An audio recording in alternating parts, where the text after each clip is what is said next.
This is for 4th grade ELA text set series, Vanishing Cultures. Do you think many people live in deserts? Why or why not? So the main title is Vanishing Cultures, Sahara. So Sahara is the world's largest hot desert. It is located in Africa. Point out the photos on the front and back covers. So there's the front cover, and then there's the back cover. What are you thinking about the people in these pictures? The book's author is Jane Reynolds. Spent time in the Sahara getting to know the family featured in this book. Over the next few days, I will read several books by Jane Reynolds. These books tell about families who live in faraway places. The books are part of a series called Vanishing Cultures. The word vanishing means disappearing or fading away. As you listen, think about why this family's way of life in the Sahara might be vanishing, and also think about why that matters.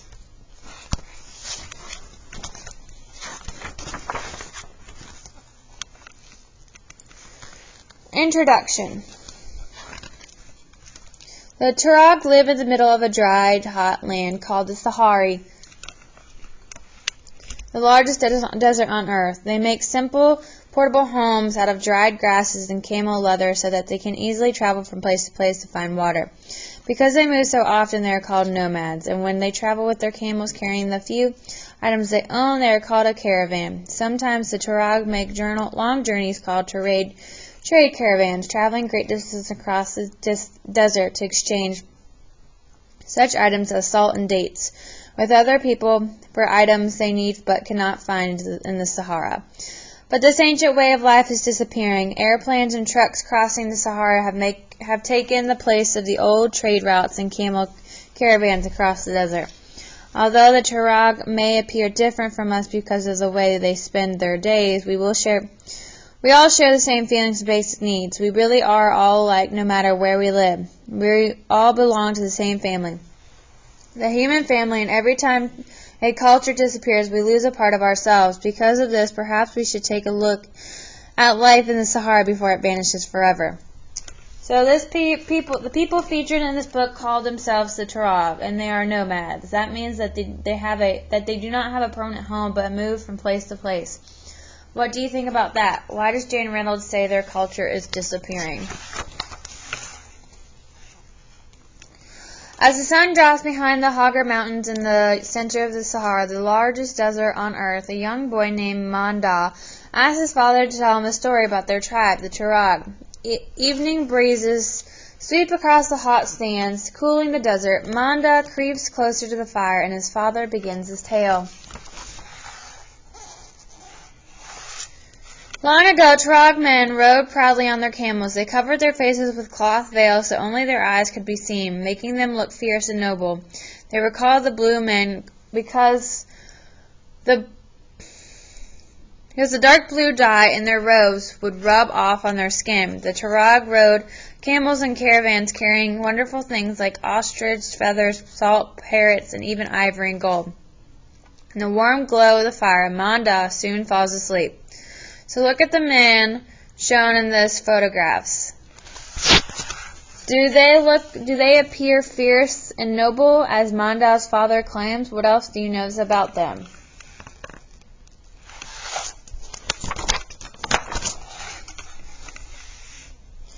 Early the next morning, while Manda is still asleep, his mother sifts a grain called kokos to remove small pebbles from it before making the breakfast porridge.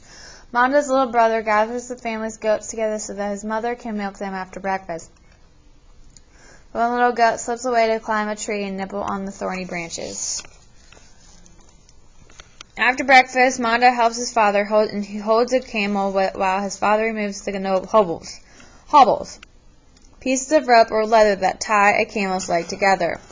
Camels are hobbled so they cannot go too far away as they search for food. But sometimes they do wander off, and then Manda's father must find them. He can spend half a day looking for them, following their footprints in the hot sand.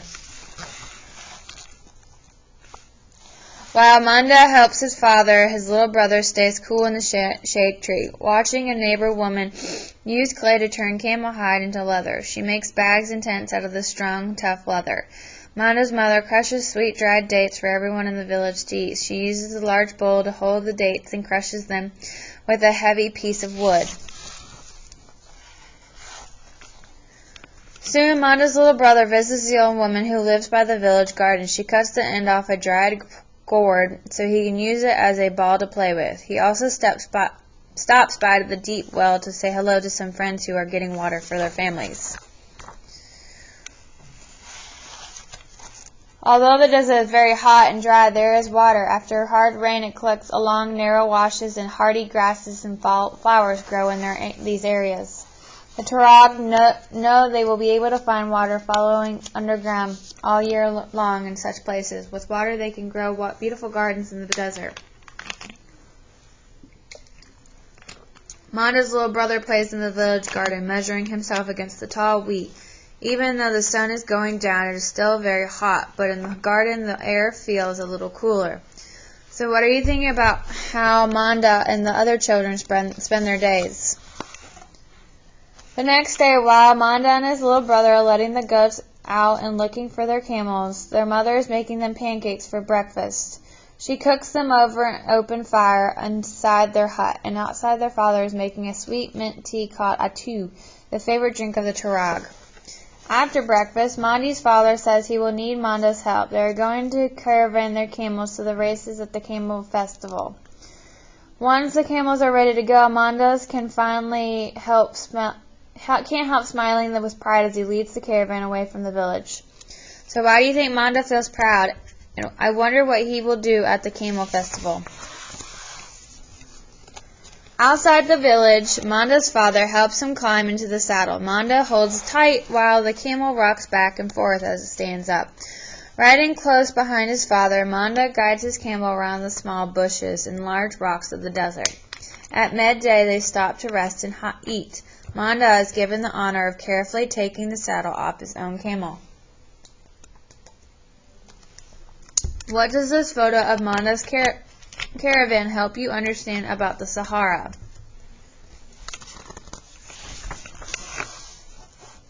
Manda's fathers mix tea in the hot sand underneath the fire. He cooks bread to eat.